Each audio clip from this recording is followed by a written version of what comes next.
Comme promis aujourd'hui, une vidéo plus longue que d'habitude sur un artiste qui malheureusement n'est pas extrêmement connu en France aujourd'hui, alors que nous possédons un de ses chefs-d'œuvre et qu'il a été d'une importance immense à la fin du 19e siècle.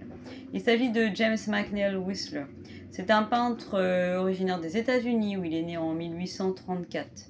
Il a commencé par voyager avec sa famille en Russie puisque son père était responsable de la construction d'une ligne de chemin de fer à Saint-Pétersbourg. Puis ensuite il est rentré aux États-Unis et il aurait dû embrasser une carrière militaire.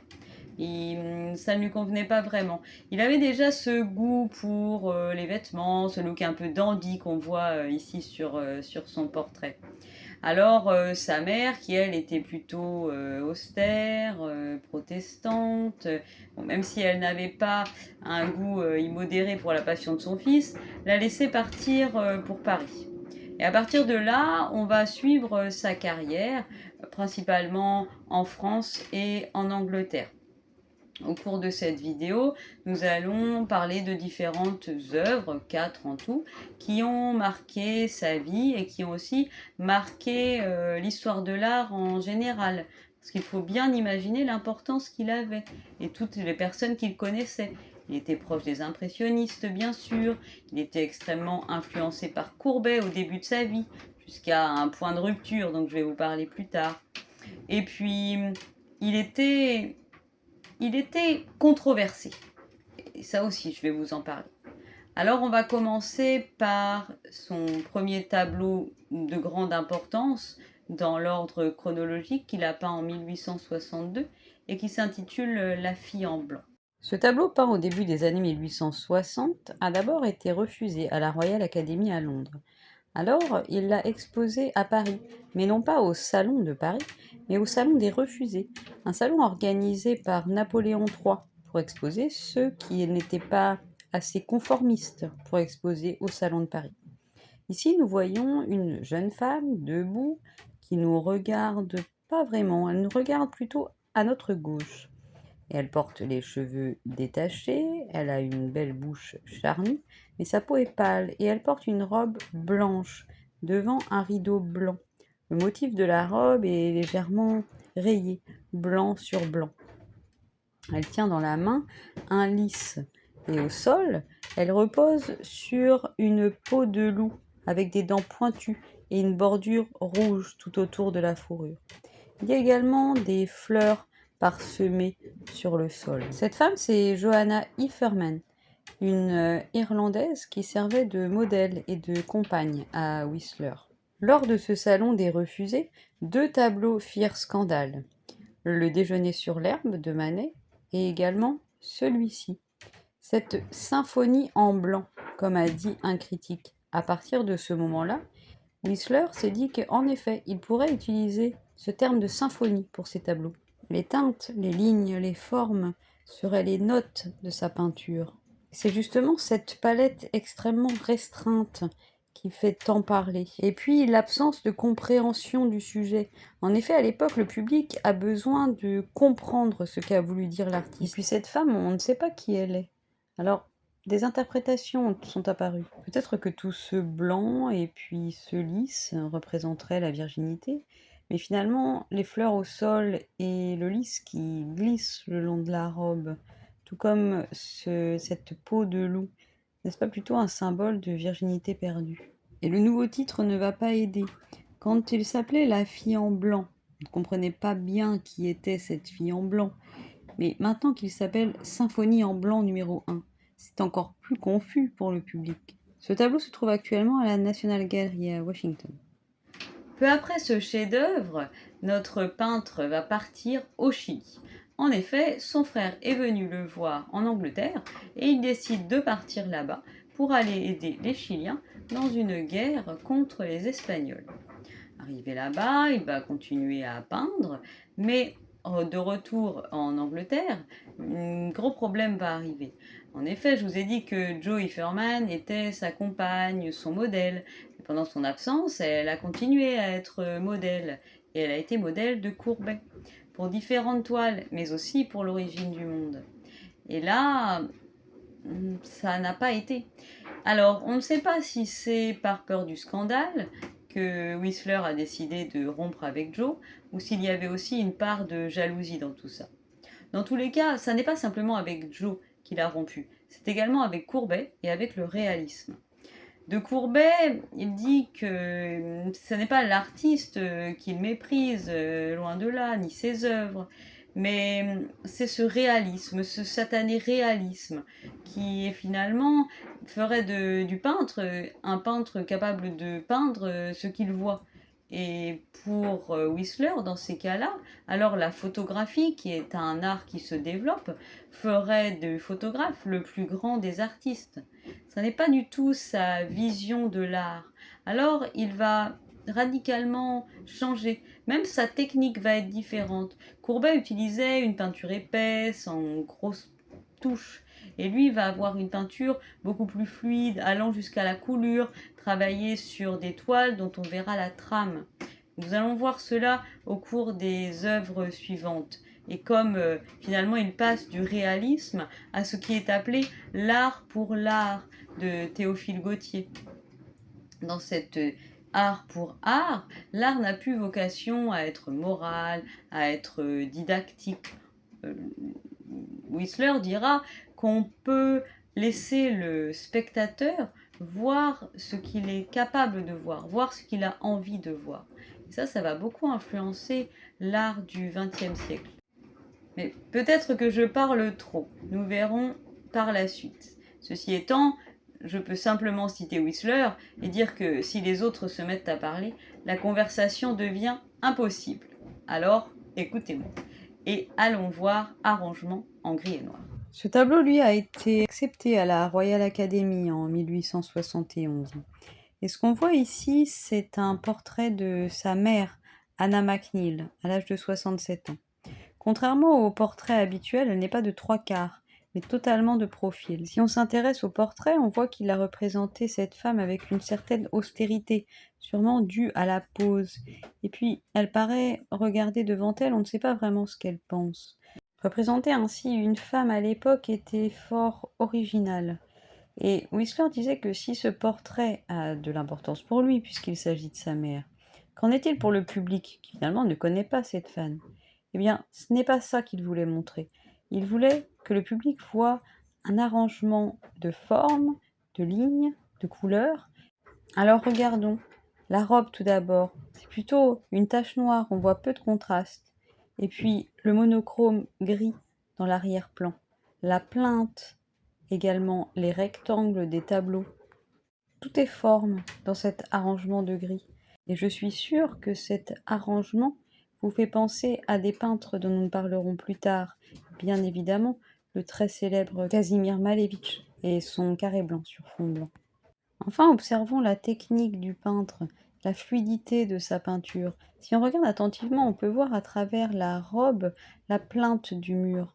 On peut également noter que le mouchoir ne semble qu'être un trait de peinture blanche. Cette fluidité est très caractéristique de l'œuvre plus mature de Whistler. Cette œuvre se trouve au musée d'Orsay.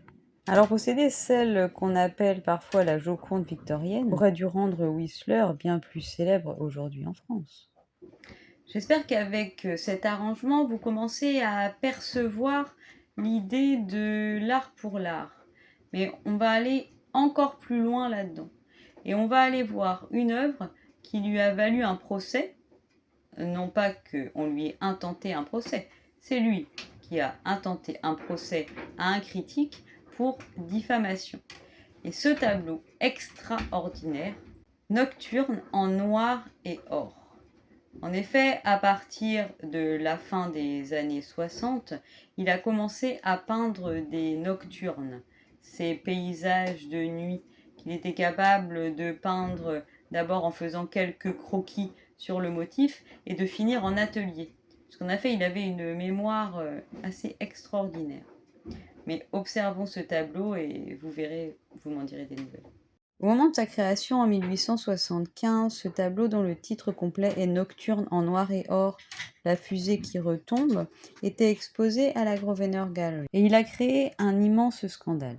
En effet, un critique d'art extrêmement célèbre à l'époque, John Ruskin, que Whistler était une imposture et qu'il avait jeté un pot de peinture sur une toile et à la tête du public. Bien évidemment, Whistler n'a pas vraiment apprécié la critique. Alors, il a intenté un procès en diffamation et il réclamait 1000 livres de dommages et intérêts, ce qui correspondrait à peu près à 100 000 € d'aujourd'hui. En dehors du tableau lui-même, c'était aussi son prix qui ne revenait pas à la critique. En effet, Whistler en demandait 200 guinées, ce qui représenterait à peu près aujourd'hui 20 000 €. Si bien que l'avocat général a demandé à Whistler s'il pensait que 2 jours de travail valaient vraiment ces 200 guinées. À quoi il a répondu que ça n'était pas un travail de 2 jours, c'était le travail d'une vie. Mais que voit-on sur ce tableau? En fait, c'est un spectacle pyrotechnique dans les jardins de Crémone à Londres. On voit également l'ébauche d'un pont et quelques formes humanoïdes. Alors l'avocat général lui demande, mais finalement, c'est une vue de Crémone. À quoi il répond, je ne peux pas l'appeler ainsi, puisque le spectateur serait fort déçu s'il pensait assister à un paysage de Crémone. Alors imaginez comme le public et la critique étaient désarçonnés face à cet arrangement de couleurs. Il voulait que le public ressente l'énergie, le caractère éphémère des lumières dans ce feu d'artifice. Peut-être qu'il ressente un sentiment entre la peur et l'émerveillement, une ville la nuit.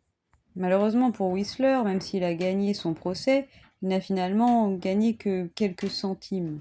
Et il a dû partager les frais de justice avec Ruskin, qui vraisemblablement était entouré d'amis plus généreux. Mais Whistler, lui, s'est retrouvé dans une faillite personnelle et sa maison a été saisie. Ceci étant, il est parti à Venise et a pu rebondir et poursuivre sa brillante carrière.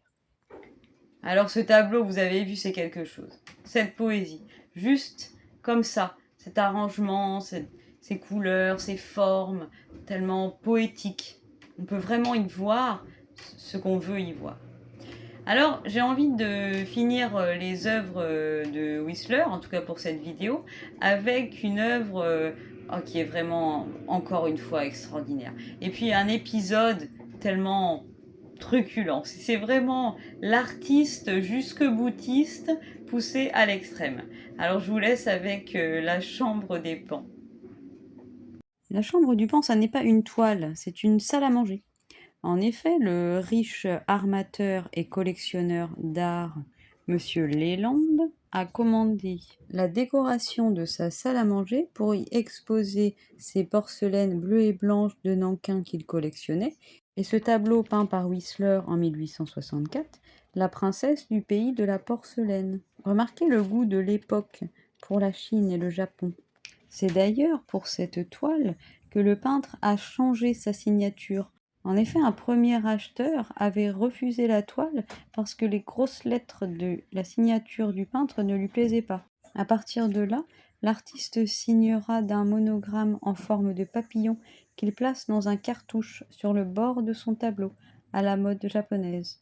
Et puis ce papillon, quel symbole de beauté, de légèreté, d'élégance. Pour ce grand chantier, Monsieur Leland a fait appel à son architecte, Monsieur Norman Shaw, et pour la décoration, il avait demandé à Thomas Jekyll.